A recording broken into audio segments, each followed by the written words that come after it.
اللهم صل على سيدنا محمد وعلى آل سيدنا محمد وبارك وسلم.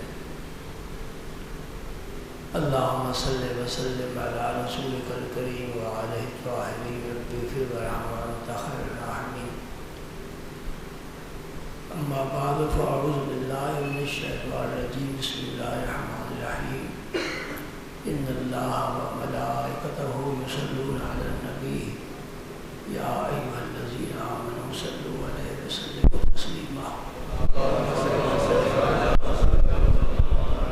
الصلاة والسلام عليك يا رسول الله وعلى آله وصحبه يا حبيب الله. الصلاة والسلام عليك يا رسول الله وعلى آله وصحبه يا حبيب الله. الصلاة والسلام عليك يا رسول الله وعلى آله وصحبه يا حبيب الله. الصلاة والسلام عليك يا رسول الله وعلى آله وصحبه يا حبيب الله. الصلاة والسلام عليك يا رسول الله وعلى آله وصحبه يا حبيب الله. السلام عليك أيها النبي ورحمة الله وبركاته. اللهم صل على محمد وعلى آل محمد كما صليت على إبراهيم وعلى آل إبراهيم إنك حميد مجيد. اللهم بارك على سيدنا محمد وعلى آل سيدنا محمد كما باركت على إبراهيم وعلى آل إبراهيم إنك حميد مجيد.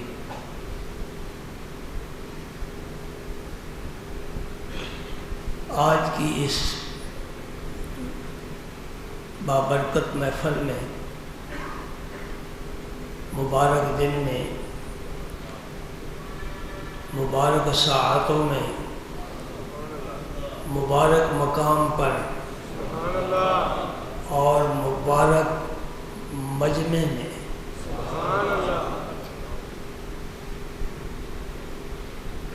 دو بنیادی مسئلے بیان کرنے ہیں، ایک حج کے متعلق اور ایک قربانی کے متعلق۔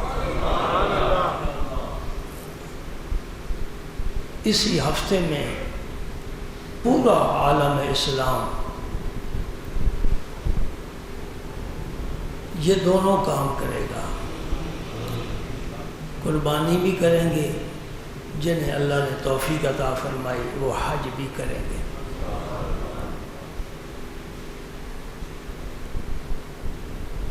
صاحب استطاعت پر قربانی واجب ہے اور صاحب استطاعت پر ہی حج واجب ہے۔ جو نانے شبینہ کا محتاج ہے، بچوں کا پیٹ بھی نہیں پال سکتا، غریب ہے، مفلس ہے، تنگ دست ہے، تہی کیسا ہے، بے روزگار ہے، فقیر ہے، مسکین ہے، اس پر نہ قربانی واجب ہے اور نہ ہی حج فرض ہے۔ البتہ ان دو دنوں میں ایک کام کر لے۔ دو دنوں سے مراد ایک دن حج کا ہے اور دوسرا دن قربانی کا ہے۔ 9 ذوالحج کو حج ہوتا ہے عرفات کے میدان میں، اور 10 ذوالحج کو قربانی ادا کی جاتی ہے۔ ویسے یہ سارا عشرہ بڑا افضل ہے، اس کی رات سب راتوں سے افضل، اس کا دن سب دنوں سے افضل۔ ان 10 دنوں میں نمازیں بھی پڑھنی چاہیے۔ نمازوں سے مراد نوافل ہیں۔ روزے بھی رکھنے چاہیے۔ ایام تشریق میں روزہ رکھنا منع ہے۔ تو میں یہ عرض کر رہا ہوں کہ ایک کام کر لے نا، تو میرے اپنے ذوق کے مطابق وہ غریب سے ہی، مسکین سے ہی، اللہ مسکینوں کو پسند فرماتا ہے۔ ہم امیروں کو پسند کرتے ہیں، اللہ مسکینوں کو پسند فرماتا ہے۔ میرے پاک نبی نے اللہ تعالیٰ کی کروڑوں اربوں رحمتیں، برکتیں، سلامتی نازل ہوں، اس سرزمین پاک پر جہاں میرا رسول تشریف فرما ہے۔ آپ کی دعا ہے اللہم احینی مسکینا وامتنی مسکینا واحشرنی فی زمرۃ المساکین۔ حضور نے عمارت کی، دولت کی نہ کبھی دعا کی ہے، نہ بھی کبھی خواہش کی ہے۔ مکی زندگی میں ضرور آپ نے تجارت کا شغل فرمایا، لیکن مدنی زندگی میں آپ نے تجارت بھی موقوف فرما دی۔ گھر میں فاقہ ہے، کوئی پرواہ نہیں۔ اللہ کے دوستوں کی زندگی ابھی اسی طرح گزرتی ہیں، توکل علی اللہ، اور رب کا فائدہ ہے وَمَن يَتَوَكَّلْ عَلَى اللَّهِ فَهُوَ حَسْبُهُ۔ جو اللہ پر بھروسہ کرتا ہے اللہ اس کے لیے کافی ہے، اللہ کافی ہے۔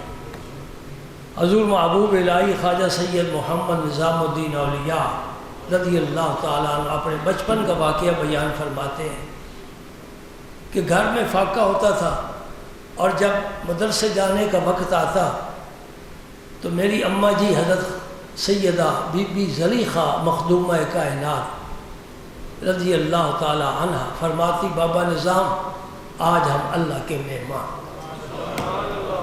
میں بڑے سکون سے چلا جاتا، اگر کبھی کھانا ملتا تو مجھے وہ لطف نہ آتا جو اماں جی کے اس جملے میں میرے لیے لطف اور کشش تھی۔ سبحان اللہ۔ اور یہ بھی بات سے میں سمجھا دوں کہ بچے کو بابا کیوں کہا جا رہا ہے؟ بابا نظام بچے ہیں، بابا کیوں کہا گیا؟ یہ دعائیہ جملہ ہے، اللہ کرے تو اس عمر کو پہنچے کہ لوگ تجھے بابا کہیں۔ درویشوں کو بھی یہ طریقہ رہا ہے۔ کام کیا ہے بھائی؟ بڑا آسان سا کام ہے، کوئی پیسہ خرچ نہیں ہوتا۔ خلوت میں بیٹھ کر سوچے آج حج کا دن ہے، لاکھوں فرزندان توحید کعبے کا طواف کریں گے، عرفات جائیں گے، منا جائیں گے، مزدلفہ جائیں گے، رمی کریں گے، قربانیاں دیں گے۔ اللہ تیرا یہ بندہ عاجز ہے، نہیں پہنچ سکتا۔ آج قربانی کا دن ہے، لوگ بڑی بڑی قیمتی جانور خرید کر قربان کریں گے، اے اللہ میں نہیں کر سکتا۔ اس حسرت میں اگر ایک آنسو اس کی آنکھ سے نکل گیا تو حج کرنے سے اور قربانی دینے سے وہ آنسو پڑ جائے گا۔ بات میری سمجھ گئے؟ رب کو یہ آنسو بڑے پسند ہے۔ یہ زبان جو کچھ کہتی ہے اس سے زیادہ تاثیر رکھتی ہے وہ بات جو آنسو کہتے ہیں۔ تیرا بیٹا تو اسے خواہش کسی بات کی خواہش کرے، آپ اسے طفل تسلی دے کر وقت ٹالتے رہیں گے، لیکن جب اس بیٹے کی آنکھ میں آنسو دیکھیں گے پھر آپ وقت ٹالیں گے نہیں، اس کی ضرور خواہش پوری کریں گے۔ کسی نے کہا اور خوب کہا، ایک آنسو میں کہہ دیا غم دل۔ ہے ذوق رکھتے ہو کہ گھر رکھ کر آئے ہو؟ یہ صوفیوں کا مجمع نہیں ہے، یہ عاشقوں کا مجمع ہے۔ ایک آنسو میں کہہ دیا غم دل، کس قدر میں نے اختصار کیا۔ زبان سے جیسا کہتا لمبی تقریریں بن جائے گی، میں نے ساری تقریروں کو سمیٹ کر ایک آنسو میں بہا دیا ہے۔ اے اللہ اب تو راضی ہو جا۔ ایک آنسو میں کہہ دیا غم دل، کس قدر میں نے اختصار کیا۔ دعا کرو اللہ تعالیٰ میں وہ آنسو نصیب فرما۔ پیر رومی نے فرمایا چون گریت ابر کا خندد چمن، جب تک بادل روتا نہیں ہے آنسو نہیں باتا، گلشن مسکراتا نہیں ہے۔ چون گریت طفل کا جوشد لبن، جب تک بچہ روتا نہیں ہے ماں کی چھاتی میں دودھ کا طوفان نہیں آتا۔ تو بھی آنسو بہائے گا، رب کی رحمت کو اپیل کرے گا۔ میرا رب بڑا کریم ہے، بڑا کریم ہے۔ سبحان اللہ، سبحان اللہ۔ اللہ ہر مسلمان کو حاضی حرمین شریفین کی نصیب فرمائے۔ زندگی میں ایک دفعہ حج کرنا فرض ہے، مالدار اور مقیم پر، صاحب استطاعت پر۔ میرے آقا کریم صلی اللہ علیہ وسلم نے منبر شریف پر فرمایا کہ تم پر حج فرض ہے، حج کیا کرو۔ ایک صحابی اٹھ کھڑے ہوئے، اکل عام یا رسول اللہ، یا رسول اللہ کیا ہر سال حج فرض ہے؟ یہ آپ نے وضاحت نہیں فرمائی، حضور نے جواب نہیں عطا فرمایا، آپ خاموش رہے۔ یہ صحابی اقرا بن حابس رضی اللہ تعالی عنہ، انہیں پھر جرأت ہوئی سوال کرنے کی، اکل عام، کیوں رمضان ہر سال آتا ہے یہ بھی فرض ہے، زکوٰۃ ہر سال دی جاتی ہے یہ بھی فرض ہے، تو کیا حج بھی ہر سال کرنا فرض ہے؟ بھائی توجہ، خاص جملہ حدیث پاک کا، بڑا اعلیٰ جملہ، میرے نبی کی زبان سے ہر بات ہی اعلیٰ نکلتی تھی۔ تیسری مرتبہ جب صحابی نے عرض کیا کل عام، رسول کریم صلی اللہ علیہ وسلم نے یہ نہیں جواب دیا ہاں ہر سال یا ہر سال نہیں، فرمایا لو قلت نعم لوجبت، میرے صحابی اگر تیرے سوال کے جواب میں ہاں کہہ دیتا، نعم کہہ دیتا، اس بات کر دیتا، تو ہر سال حج فرض ہو جاتا۔ نہیں سمجھے؟ یہ لبوں کی جنبش ہماری اور معنی رکھتی ہے، رسول کی جنبش لب اور معنی رکھتی ہے۔ انہی لبوں سے احکام صادر ہوتے ہیں۔ ہم نے حلال حرام کیسے سمجھا؟ نبی کی زبان پاک سے سمجھا، یہ حلال ہے یہ حرام۔ جو اس نبی پر ایمان نہیں لائے وہ رشتے کیسے کرتے ہیں؟ کچھ رشتے حلال ہیں کچھ حرام ہیں، جی کچھ رشتے حلال ہیں کچھ رشتے حرام ہیں۔ کسی سے نکاح ہو سکتا ہے کسی سے نکاح، بیوی کی بہن سے نکاح ہو سکتا ہے، دو بہنیں ایک نکاح میں جمع نہیں ہو سکتی۔ یہ کس نے بتایا؟ اللہ کے رسول نے بتایا۔ بہو سے بیٹا فوت ہو گیا، بہو بیوہ ہو گئی، تو کیا اس بہو کے ساتھ نکاح کر سکتا ہے؟ نہیں کرتا۔ وہ تم بھی مفتی ہو گے، یہ سارے مسئلے تمہیں معلوم ہیں۔ یہ حلال حرام کس نے بتایا ہے؟ جاپان والوں سے پوچھو، نہیں بتا سکتے، چائنا والا نہیں بتا سکتا، امریکہ کا نہیں بتا سکتا، پورا یورپ نہیں بتا سکتا، انگلینڈ نہیں بتا سکتا، محمد عربی کا غلام بتائے گا۔ یہ کام حلال ہے یہ کام حرام ہے، اس لیے کہ اس نبی کا تعلق اللہ کے ساتھ ہے، اور اللہ غیب نہیں ہے، اللہ غیب الغیب ہے، ہماری عقل سے ماورا ہے، سوچ نہیں پہنچ سکتی اللہ کیا ہے، بس اللہ ہے۔ فلسفی کو بانس کے اندر خدا ملتا نہیں، ڈور کو سلجھا رہا ہے اور سرا ملتا نہیں۔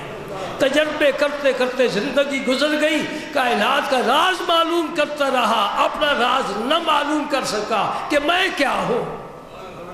یہ فلسفی ہے، عقل کا غلام ہے۔ میرے رسول نے بتایا یہ حلال ہے یہ حرام ہے۔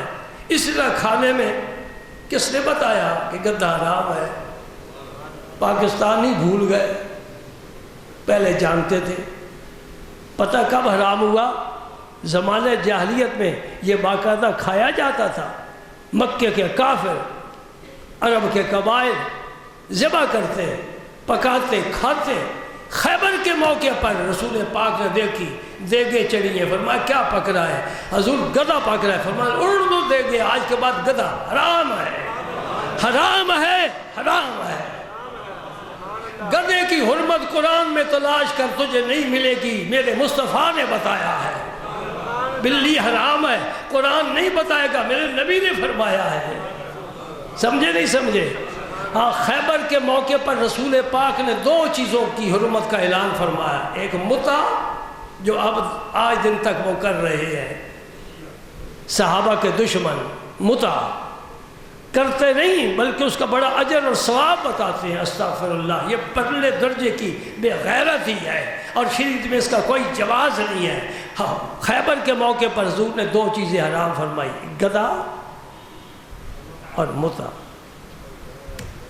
حلال حرام کون بتاتا ہے؟ نیکی بدی کون سمجھاتا ہے؟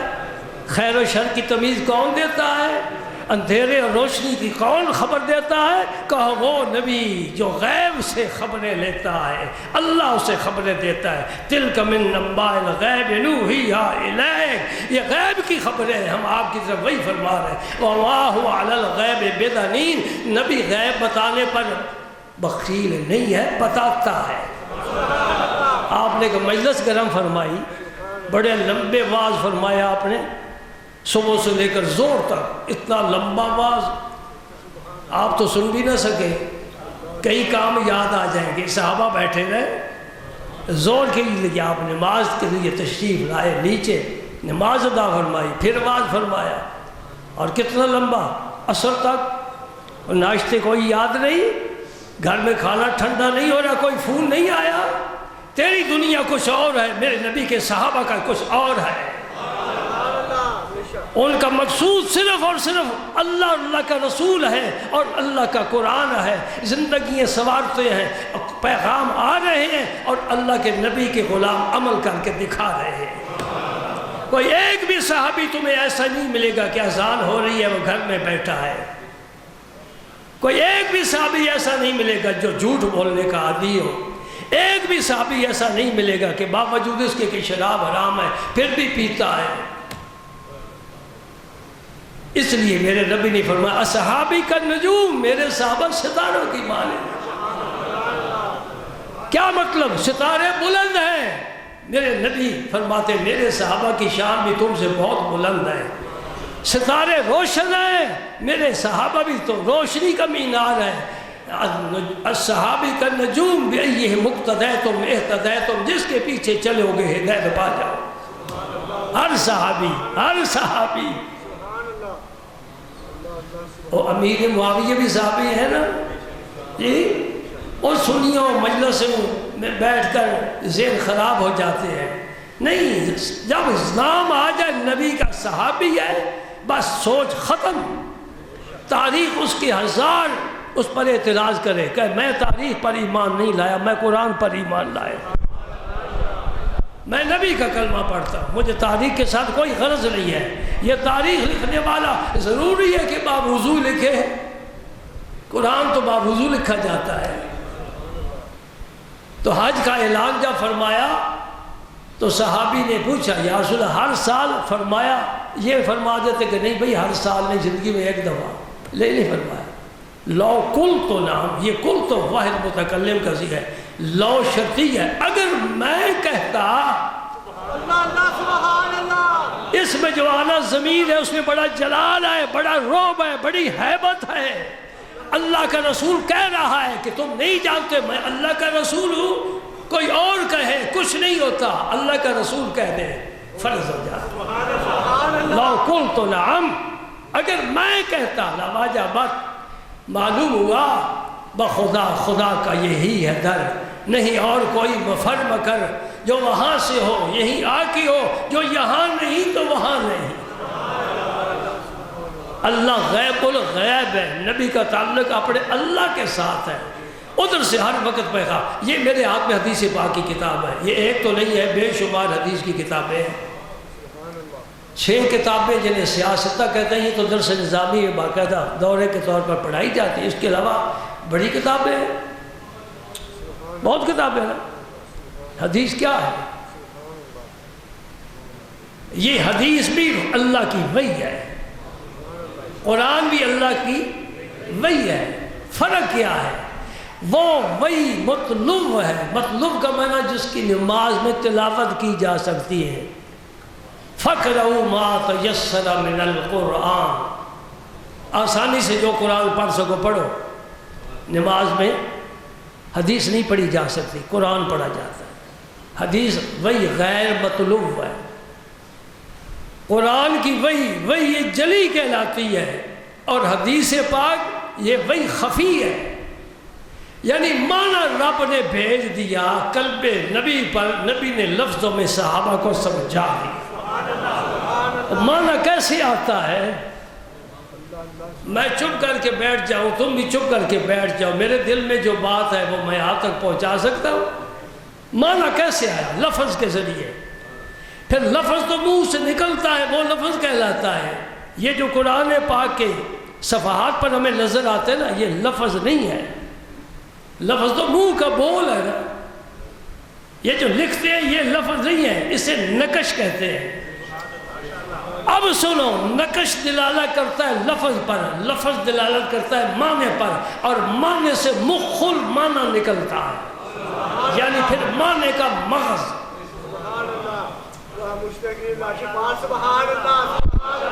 قاری نقش تک پہنچا،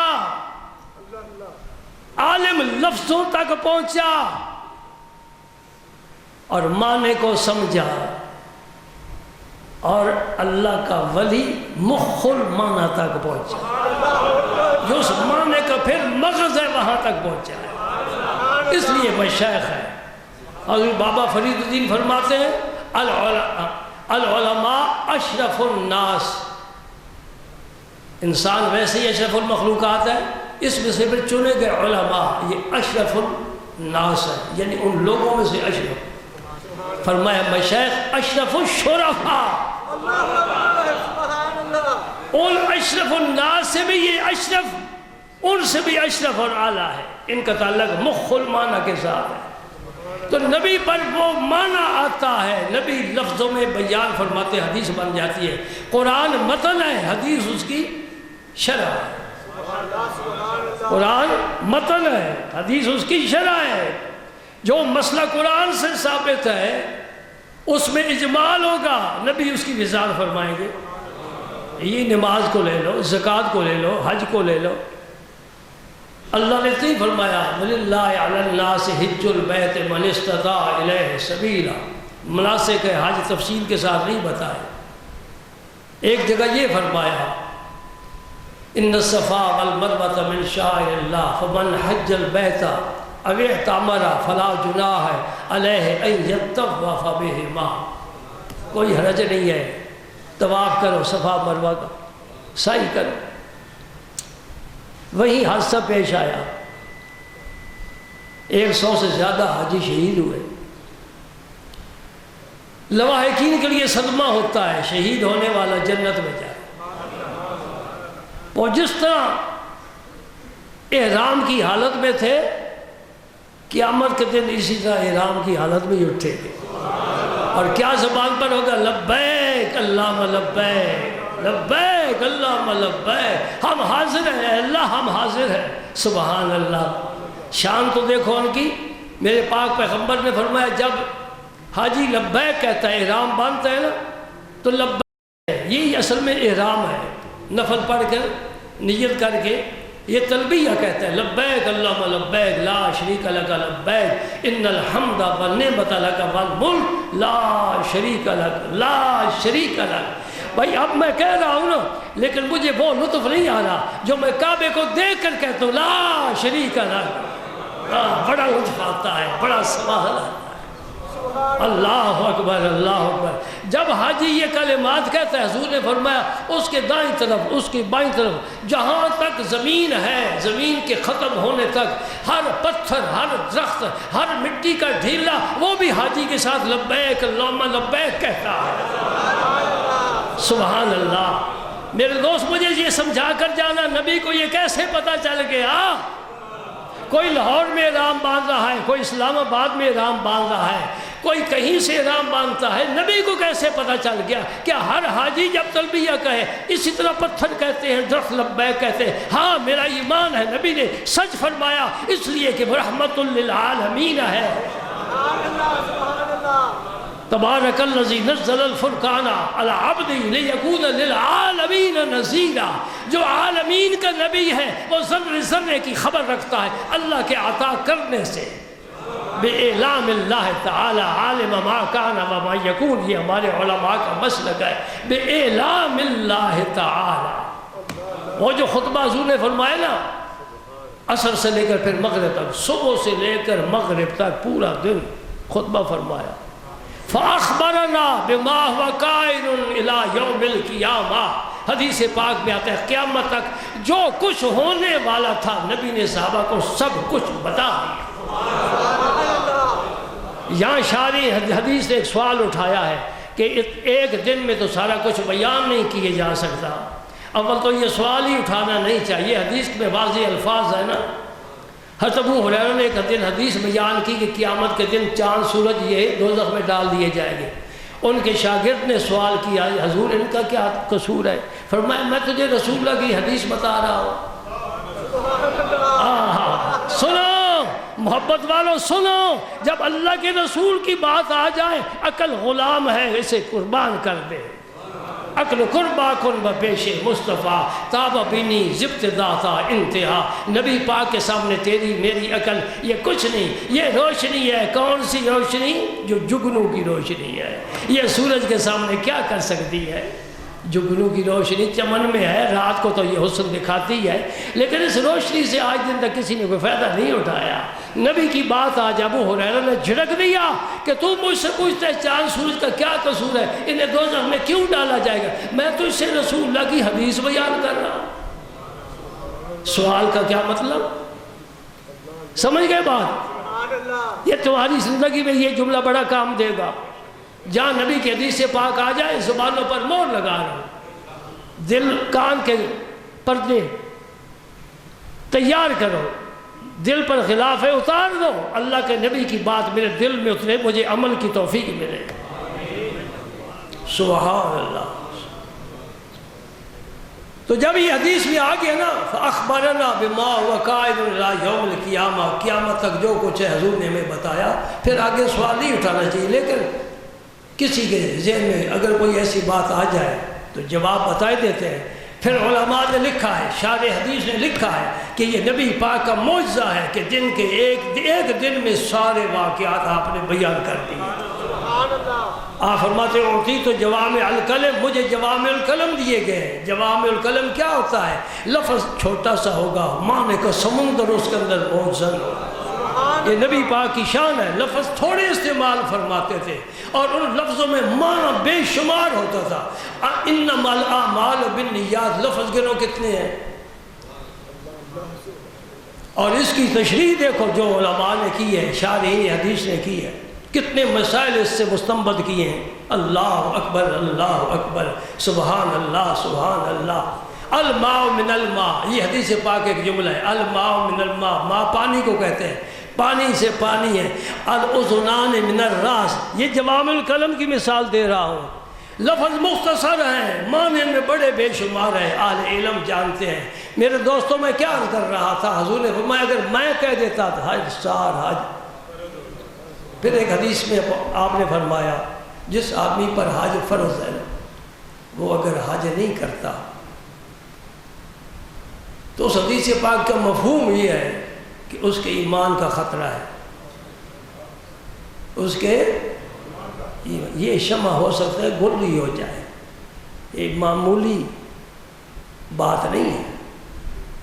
الفاظ اس کے ساتھ فلا علیہ یموت یہودی و نصرانی، یہودی ہو کر مرے یا عیسائی ہو کر مرے، یعنی اللہ کے رسول نے جو ضمانت لی ہے نا وہ ضمانت اٹھ جاتی ہے۔ جس پر حج فرض ہے، بھائی وقت ساتھ نہیں دیتا، میں یہ عرض کرنا چاہتا تھا کہ حج میں ہے کیا؟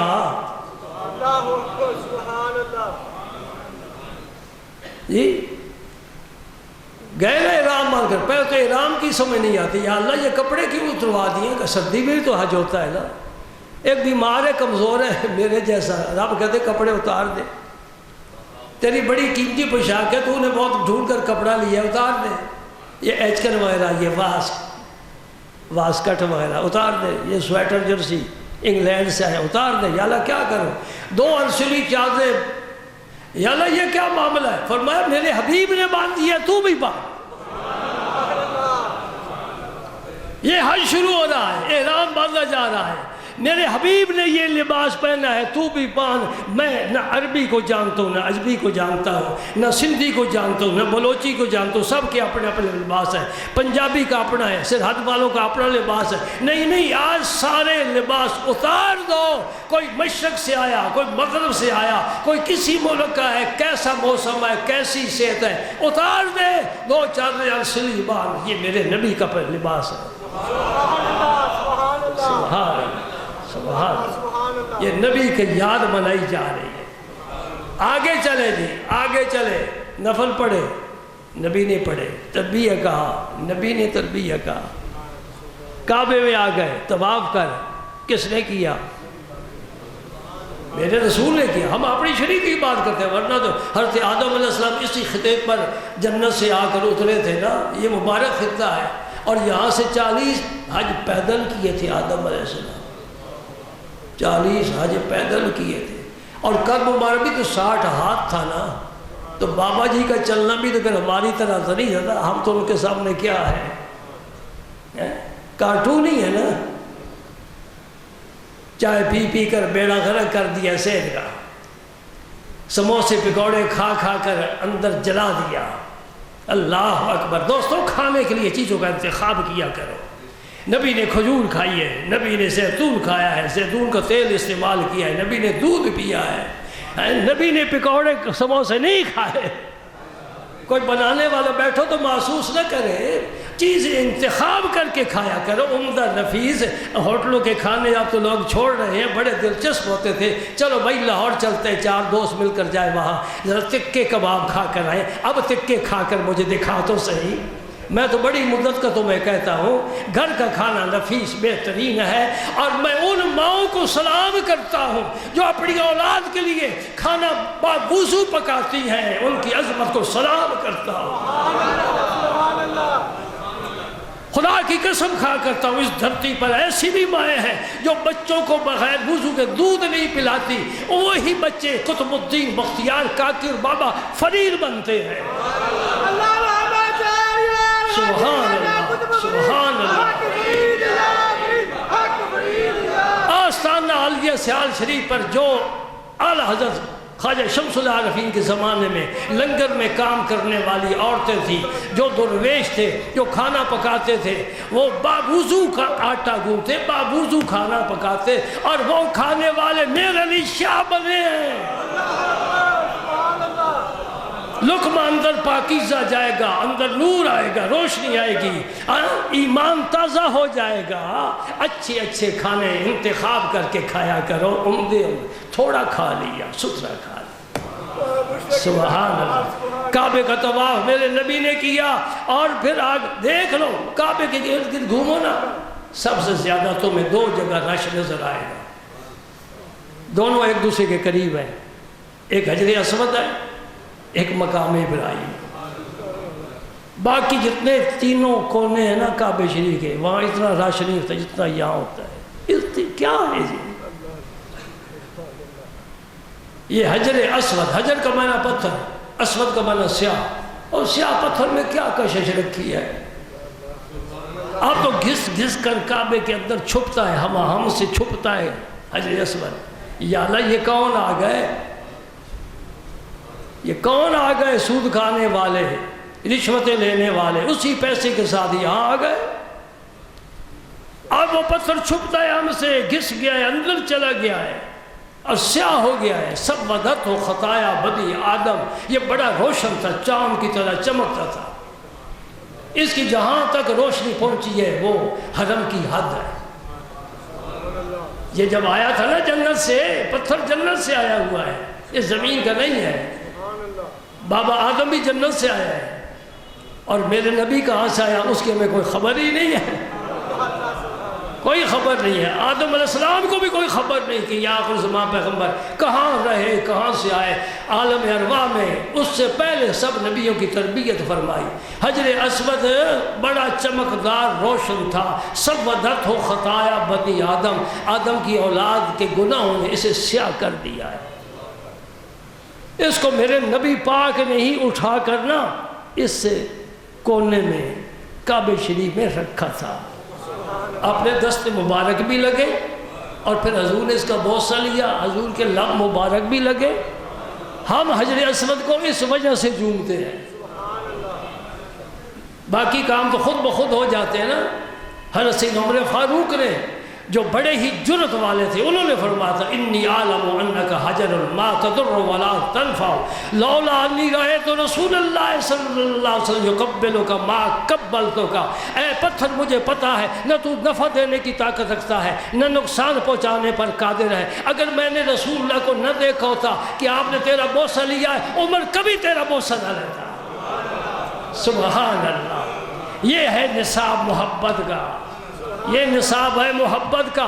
یار نے جو کام کیا ہے وہ کریں گے، جو کام نہیں کیا نہیں کریں گے، سمجھ گئے؟ اور یہ پتھر نہیں ہے صرف، قیامت کے دن حضور نے فرمایا اس کی 2 آنکھیں ہوں گی، اس کے کان ہوں گے، اس کی زبان ہوگی، اور جن جن لوگوں نے اسے چوما ہے یا استلام کیا ہے، جو بوسہ نہیں دے سکتے نا، دور سے استلام کرتے ہیں۔ حجۃ الوداع کے موقع پر آپ سواری پر سوار تھے، اونٹنی پر، اور چھڑی آپ نے لگا کر اس کو چوما ہے اور استلام کیا ہے، یہ دونوں چیزیں برابر ہیں۔ خواہ مخواہ دھکے کھانے کی کیا ضرورت ہے؟ دھکا دینا ویسے گناہ ہے، دھکا کھانا ہے یہ تو میرے جیسا کمزور برداشت نہیں کر سکتا، لہٰذا دور سے استلام کرو۔ جس نے بھی سمجھنے والی بات ہے، سن تو رہے ہو نا، ذرا سمجھنے والی بات ہے، جس نے بھی حجر اسود کو بوسہ دیا ہے یا استلام کیا ہے، قیامت کے دن میرا پاک نبی سچا نبی فرماتا ہے کہ یہ پتھر اس کی اللہ کی جناب میں شفاعت کرے گا۔ اب سمجھنے والی کیا بات ہے؟ اس پتھر کو یاد ہے اس نے مجھے سلام کیا ہے۔ 1 سال لاکھوں کی تعداد ہوتی ہے، تو اس امت کے 1400 سال گزر گئے، ذرا سارے جمع کرو۔ اس سے پہلے انبیاء کرام، ان کی امتیں، وہ بھی تو حج کرتے تھے، ان کو بھی جمع کرو۔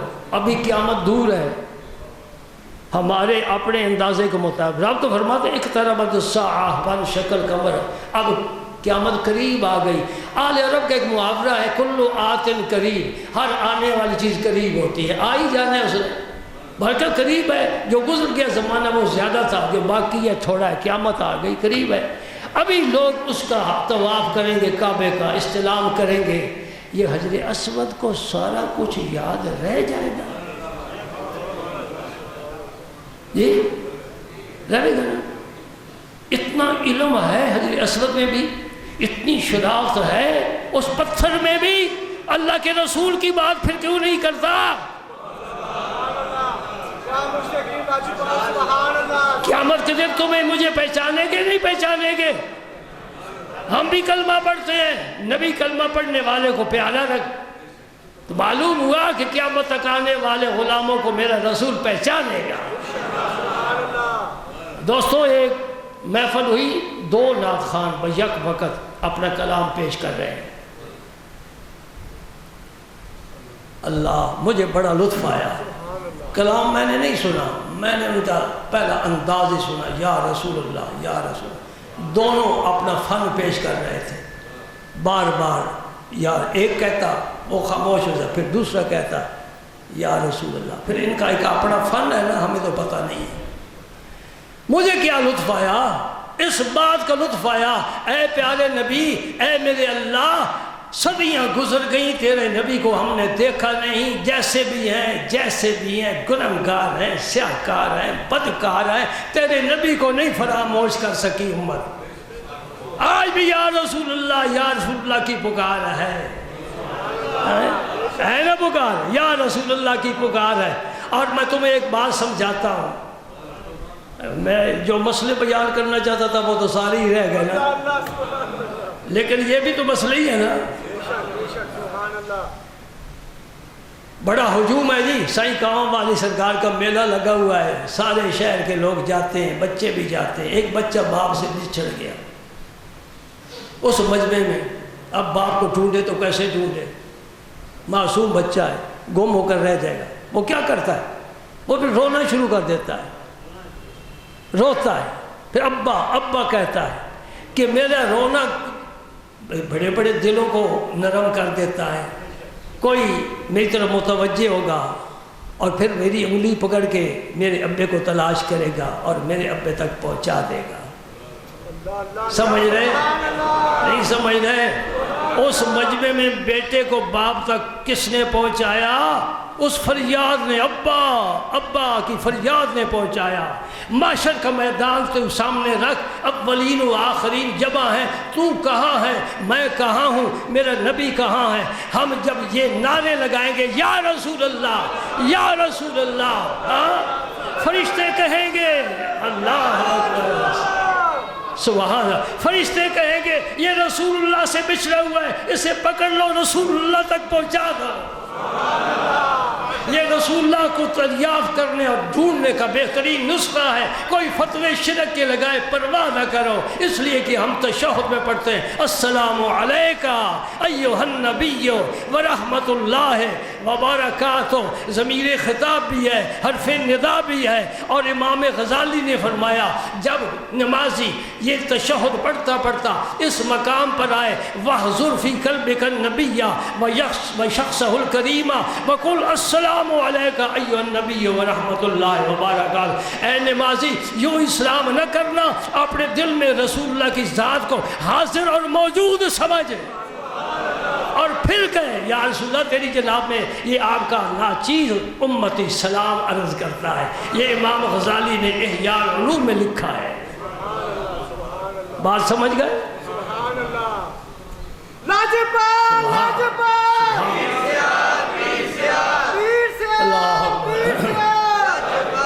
اچھا بھائی ایک مسئلہ ضرور میں عرض کروں گا. حضرت حنش یہ تابعی ہیں، انہوں نے دیکھا علی المرتضیٰ رضی اللہ تعالیٰ عنہ قربانی کے دن 2 جانور ذبح فرما رہے.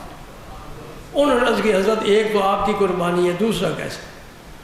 دوسرا جانور فرمایا مجھے رسول کریم صلی اللہ علیہ وسلم نے وصیت فرمائی تھی کہ علی میری طرف سے بھی قربانی کرنا. یہ دوسری قربانی میں حضور کی طرف سے کرنا. یہ مالی عبادت ہے نا، اس میں نیابت جائز ہے. سبحان اللہ. حضرت علی نے اپنی بھی قربانی کی اور اپنے رسول پاک کی طرف سے بھی. تو اس سے ثابت ہوا سب علماء کا اتفاق ہے کہ مالی عبادت کا ثواب آپ جس کو چاہیں پہنچانا چاہیں پہنچا سکتے. حاضی لأم سعد، حضرت سعد نے کنواں کھدوایا تھا نا، حضور سے پوچھا مسئلہ کہ میں اپنی والدہ کے لیے ایصال ثواب کیا کر سکتا ہوں. فرمایا پانی. ہمارے علماء تو فرماتے ہیں بدنی عبادت ہو یا مالی ہو یا مجموعہ ہو، ہر عبادت کا ثواب جس کو آپ پہنچانا چاہیں پہنچا سکتے. اللہ تعالیٰ تمہیں الگ ثواب دے گا اور جس کے لیے دعا کر رہے ہیں اللہ تعالیٰ اسے الگ ثواب عطا فرمائے. اللہ کے خزانے میں کوئی کمی نہیں. اس لیے ختم شریف جب آپ پڑھتے ہیں نا تو آیات قرآنیہ پڑھتے ہیں. یہ تو اور جو کھانا وغیرہ ہوتا ہے یہ بھی سارا ثواب پہنچتا ہے. عز الدین عبدالسلام ایک بڑے زبردست عالم گزرے ہیں، وہ ایصال ثواب کا قائل نہیں تھے. جب ان کا وصال ہو گیا تو پھر کسی نے مراقبہ کیا، خواب میں ملاقات ہوئی یا مراقبہ میں ہی ملاقات ہوئی روحانی طور پر. تو آپ نے پوچھا جی حضرت کیا حال ہے؟ فرمایا باقی تو سب خیریت ہے، میں دنیا میں کہتا تھا یہ ثواب کسی کو نہیں پہنچتا، اب میں اس اپنے مسئلے سے رجوع کرتا ہوں لیکن اب کوئی فائدہ نہیں ہے کیونکہ مجھے کوئی ثواب پہنچاتا ہی نہیں ہے. آگے جائیں گے تو پتہ چلے گا. یہ تحفے جو بھیجتے ہو نا یہ پہنچتے ہیں، سلام بھی پہنچتا ہے نا، سلام بھی پہنچتا ہے، تحفے پہنچتے ہیں، پہنچائے کرو. سبحان اللہ. تو اس سے مسئلہ میں یہ عرض کرنا چاہتا ہوں کہ اپنی قربانی بھی دے جو امیر آدمی ہے اور رسول پاک کی طرف سے بھی قربانی دے. جی کچھ باتیں ایسی ہوتی ہیں جو ترغیب دلانے کے لیے بیان کی جاتی ہیں لیکن عمل چھپایا جائے تو زیادہ بہتر ہوتا ہے. لیکن ایک عجیب بات، نفیس بات جو پیش آئی تو آپ تک پہنچانا ضروری سمجھتا ہوں. الحمدللہ اللہ کی توفیق سے ریا نہیں ہے، ریا سے ملتا ہی کیا ہے؟ عمل ہی ضائع ہو جاتا ہے، تحدیث نعمت ہے۔ مجھے یاد نہیں کتنا عرصہ ہو گیا، اللہ پاک نے مجھے یہ توفیق دی، میں ہر سال یہ مسئلہ ضرور جہاں بھی جمعہ پڑھاتا رہا یہ مسئلہ ضرور بتاتا تھا کہ اپنی قربانی کے ساتھ حضور بھی کی قربانی اگر استطاعت ہے تو کرو۔ سبحان اللہ، بڑی مدت ہو گئی، یاد نہیں، میں سرکار کی طرف سے ہر سال قربانی پیش کرتا ہوں۔ اپنی قربانی کی میں اتنی پرواہ نہیں کرتا، کسی نے حصہ ڈال لیا تب بھی کہا بھی واجب ادا ہو گیا، لیکن سرکار کے لیے میں اچھا بکرا تلاش کرتا ہوں۔ اور اس سال مجھے یہ خیال آیا کہ اللہ کا کرم رسول پاک کی تحفہ ہے اور رسول پاک کا کرم اپنے پیر و مرشد کے تحفہ ہے۔ تو مجھ سے کتنی کوتاہی ہو گئی کہ میں نے اپنے پیر مرشد کی طرف سے قربانی نہیں دی۔ اس سال میں نے ایک پسند کے مطابق بڑا اچھا بکرا اپنے پیر و مرشد کے لیے بھی خریدا۔ اچھا، ابھی قربانی کو ہفتہ باقی ہے، جو نفیس بات ہے وہ بتانا چاہتا ہوں۔ اور پنجابی کہتے ہیں دین دین رب دین دا، جی دین دین رب دین دا، دینے کی عادت ڈالو، رب تو پہلی دے رہا ہے۔ ایک ساتھی نے باہر سے زین الدین صاحب کو فون کیا کہ میرے لیے ایک بکرا خریدو، میں ان کی طرف سے قربانی دینا چاہتا ہوں۔ اس سال میں اپنے پیر کی طرف سے دے رہا ہوں، اس نے اپنے پیر کی طرف سے اعلان کر دیا۔ یعنی کہتے نا قیامت کو ملے گا، میں کہتا ہوں یہی مل رہا ہے۔ اگر اللہ تعالیٰ توفیق دے تو پھر آگے بڑھو، اگر والدین دنیا سے چلے گئے ان کی طرف سے بھی قربانی کرو، اپنے پیر و مرشد کی طرف سے بھی قربانی کرو۔ اللہ اکبر، اللہ اکبر۔ حضور نے فرمایا یہ جو قربانی والا دن ہے نا 10 ذو الحج، اس دن اولاد آدم کا کوئی عمل اللہ کے نزدیک اتنا پسندیدہ نہیں ہے جتنا قربانی کا خون بہانا رب کو پسند ہے۔ اور جو نئی فکر رکھنے والے تھے نا وہ کہتے تھے اتنا گوشت تو کیا فائدہ اس کا، یہ روپیہ تم مسکینوں پر خرچ کرو، بچیوں کی شادیاں کرو، جہیز بناؤ، حکومت کے خزانے میں جمع کراؤ۔ دیکھو نا سوچ ہے، جو حکومت شاہ خرچیاں کرتی ہے اس پر کوئی پابندی نہیں۔ جو امیر لوگ جی گھوڑے خرید لیے، کتے خرید لیے، ان کے لیے ڈاکٹر رکھ لیے، ان کے لیے ایسی سی جگہ بنائی، اے سی چل رہے ہیں، بجلی تو بند ہی نہیں ہوتی، کتے کے لیے انتظام ہے، ایک کلمہ پڑھنے والے اور مسجد کے نمازی کے لیے کوئی انتظام نہیں۔ سبحان اللہ، سبحان اللہ۔ الٹی گنگا بہہ رہی ہے نا، ان پر نہیں پابندی لگاتے، یہ ادھر سارے منصوبے آتے مذہبی لوگوں کی طرف۔ یہ جو حج پر لوگ جاتے ہیں یہ حج بھی بند کر دو، کروڑوں اربوں کھربوں نہ جانے کتنا روپیہ جمع ہوتا ہے، یہ سارے کے سارا حکومت کو پیش کرو تاکہ وہ ذرا کھانا اچھا کھا لیں، جی وہ بھی بند کر دو، قربانی بھی بند کر دو۔ اور زکوٰۃ تو پہلی حکومت وصول کر لی ہے نا، پھر ہماری جیبوں کی تلاشی حکومت لے، گھروں کا کر صفایا کرے، بھائی ہمارے خزانے خالی ہو گئے، ہمیں کچھ دو اللہ کے لیے۔ ضیاء الحق کے دور میں مدارس کو کچھ امداد ملتی تھی، وہ ختم ہو گئی۔ نئی حکومت جب آئی نا اس کے بعد جو بھی آئی مجھے پتہ نہیں، یاد نہیں، وہ امداد ختم ہو گئی۔ لیکن اللہ کے فضل و کرم سے جس طرح چلتے تھے چل رہے ہیں اور چلتے رہیں گے، چلتے رہیں گے۔ وہ ادارے وہ چلیں گے جو اپنے رازق کو پہچانتے ہیں، جی یہ خاص بات ہے۔ جو اپنے رازق کو پہچانتے ہیں وہ بغیر چندے کی اپیل کے، بغیر قربانی کی کھالے جمع کرنے کے بھی ادارے انشاءاللہ چلتے رہیں گے۔ یہ قرآن پاک کی برکت ہے۔ اور آخر میں آپ کو یہ بتانا ضروری سمجھتا ہوں، آپ کو بھی انتظار ہوگا کہ عید کی نماز کتنے بجے ہوگی۔ میرا خیال ہے اگر آپ متفق ہو جائیں نا، اس دن جمعہ بھی ہے نا، تو جمعے کے ساتھ ہی عید کی نماز پڑھ لیں، ایک ہی خطبے سے کام چل جائے۔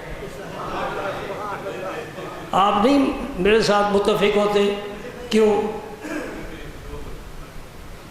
خواہ مخواہ ہمیں 2 خطبوں کے لیے مجبور کرتے، تم نے جمعے پر آنا نہیں ہے، مجھے پتہ ہے، میں دیکھوں گا کون کون آتا ہے. مسجد خالی ہوتی ہے. جو عید کے بعد جمعہ ہوتا ہے نا مسجد میں کوئی آدمی نہیں آتا. کوئی بڑھے بڑھے 2-3 آ جاتے ہیں. یہ میں نے کیوں کہا ہے؟ اس کا جواب یہ نہیں ہے جو آپ نے دیا ہے. اس کا جواب یہ ہے کہ جس طرح رسول اللہ نے عید پڑھی اس طرح پڑھیں گے. میں ایک مسئلہ بیان کرنے کے لیے بات کر رہا ہوں. تم نے سارا دین بدل دیا, سارے کام مرضی سے کرتے ہو.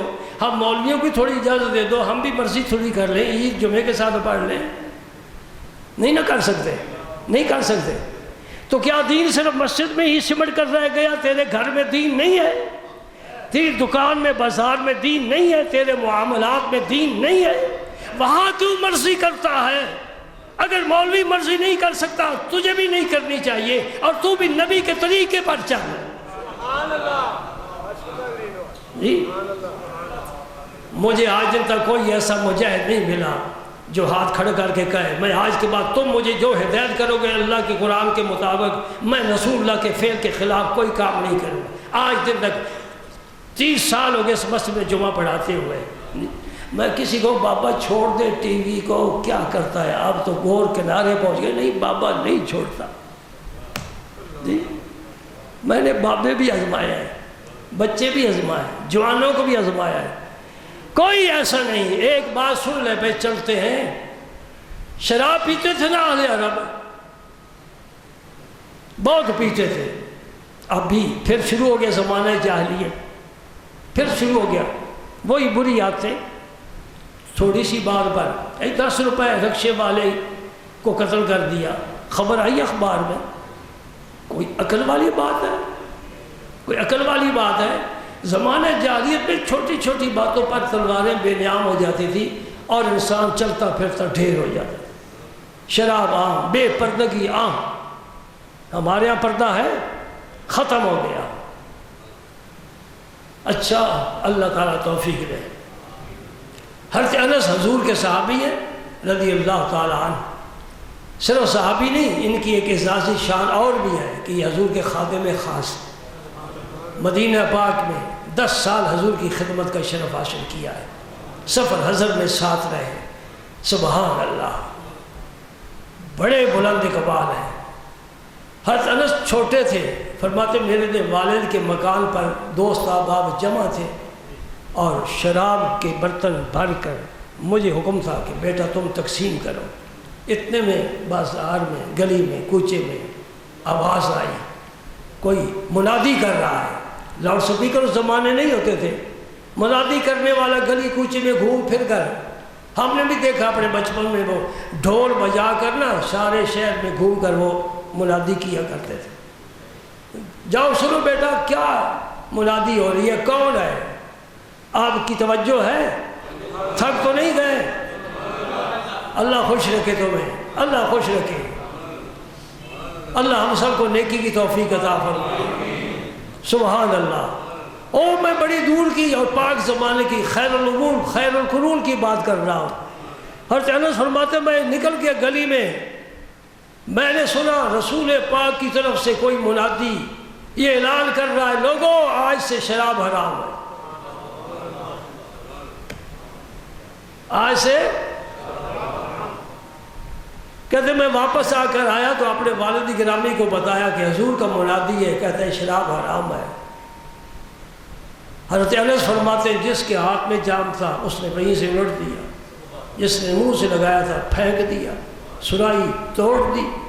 اس دن مدینہ پاک کی گلیوں میں شراب اس طرح بہتا تھا جس طرح ساون کا بادل برستا ہے اور پانی بہتا. اس کے بعد کسی نے اپنے منہ کے قریب نہیں کیا. یہ ہے اسلام اور وہ ہے مسلمان. جی اس واقعے کو یاد رکھو, گھر والوں کو سناؤ, دوستوں کے مجلس میں بیٹھو ان کے سناؤ کہ شراب کیسے حرام ہوئی, پھر صحابہ کا کیا معمول رہا. پھر شراب ہے کیونکہ کوڑے لگیں گے, اور آپ کے زمانے میں کتنے ایسے لوگ ملتے ہیں تاریخ میں جنہیں شراب پینے کی وجہ سے کوڑے لگے ہیں. یہ سخت سزائیں جرم کو روکتی ہیں. ہمارے ملک میں کوئی سزا نہیں, کوئی قانون نہیں, اس لیے جرائم عام ہیں. اگر سزا ایک کو مل جائے, سعودیہ میں ملتا ہے نا, سر قلم کر دو, سر قلم کر دو. یہ منشیات کا ٹھیکیدار ہے۔ اللہ اکبر۔ اور میں بڑا حیران ہوں ان لوگوں پر جو مذہبی ہے، بزرگوں کی اولاد ہے، علماء ہیں، علماء کی اولاد ہے، اور اسمبلیوں میں پہنچے ہوئے ہیں، اور آج دن تک میرے کانوں نے کم از کم نہیں سنا، کسی نے سنا ہو تو مجھے بتا دے، کسی نے یہ آواز اٹھائی ہو کہ اس ملک میں قرآن کا قانون نافذ ہونا چاہیے؟ کوئی بل پیش ہوا ہے آج دن تک؟ نہیں۔ اور علماء کے بل میں قوت ہے۔ اللہ تعالیٰ ان کے درجے بلند فرمائے۔ شاہ احمد نورانی رحمۃ اللہ علیہ، انہوں نے بل پیش کیا تھا کہ مرزائیوں کو غیر مسلم اقلیت قرار دیا جائے۔ بھٹو نے علیحدگی میں کہا تھا مولانا یہ مسئلہ آپ کے مدرسوں کا اور مسجدوں کا ہے، یہ اسمبلی میں کیوں لے کر جاتے ہو؟ تو مولانا نے کہا بھٹو صاحب یہ مسئلہ بھی مسلمانوں کا ہے اور اسمبلی بھی مسلمانوں کی ہے۔ آپ کو پتہ ہے کہ بھٹو کی آنکھ میں آنکھ ڈال کر بات کرنا بڑا مشکل تھا، بڑا ذہین تھا، بڑا تیز ترار تھا، لیکن مولانا نورانی نے اسے دلائل کے ساتھ ایسا گھیرا کہ جو مرزائیوں کا اس وقت خلیفہ بنا ہوا تھا اسے علماء کے سامنے بلایا گیا اور سوال جواب کی نشستیں ہوئیں اور طویل بحثیں ہوئیں، اور آخر نتیجہ کیا نکلا؟ غلام احمد قادیانی مرتد بے ایمان ہے، محمد عربی خاتم النبیین ہے۔ سبحان اللہ، سبحان اللہ، بے شک۔ مرزائیوں کو غیر مسلم اقلیت قرار دیا گیا، آج دن تک ہمارے دستور میں یہ موجود ہے۔ بے شک، سبحان اللہ۔ یہ علماء کے بل کی قوت ہے۔ اگر یہ جماعت اسلامی والے، اگر جمعیت العلماء اسلام والے اور باقی اسلام پسند جماعتیں یہ متفق ہو کر یہ نواز شریف صاحب کے سامنے، وزیر اعظم کے صاحب کے سامنے، صدر مملکت کے سامنے یہ مسئلہ اسمبلی میں پیش کریں کہ اس ملک میں محمد عربی کا قانون جاری ہونا چاہیے، میں کہتا ہوں یا تمہارے اندر جان نہیں ہے یا پھر پتہ نہیں کیا ہے۔ جی اور ووٹ آپ ہی دیتے ہیں، میں نے کبھی ووٹ بنوایا ہی نہیں۔ لوگ سمجھ رہے یہ فرض ہے، یہ فرض کہاں ادا کریں گے؟ کس کو ووٹ دیں گے؟ یہ سیاست نہیں ہے، میں دین کی بات کر رہا ہوں۔ میری صورتحال بھی کچھ عجیب ہے۔ اپنا ضلع سرگودا ہے، اپنے گاؤں والے کہتے ہیں یہ گجرات کا ہے، گجرات والے کہتے ہیں یہ سرگودے کا۔ جی گجرات والے کہتے ہیں یہ سرگودے کا، سرگودے والے یہ گجرات کا ہے، اس لیے نہ ادھر ووٹ ہے نہ ادھر ووٹ ہے، ہم انشاءاللہ پاک صاحب ہیں، کسی ظالم کو ووٹ دیا ہی نہیں۔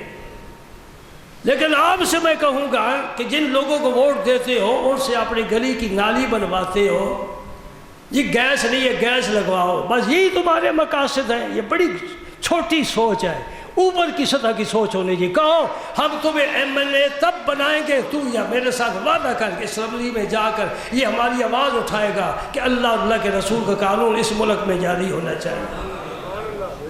جی لیکن اس نکال خانے میں طوطی کی کون سنتا ہے؟ وَمَن لَّمْ يَحْكُمْ بِمَا أَنزَلَ اللَّهُ، جو اللہ نے نازل فرمایا جو اس کے مطابق فیصلہ نہیں کرتا، تین حکم فرمائے، فاسقون، ظالمون اور کافرون۔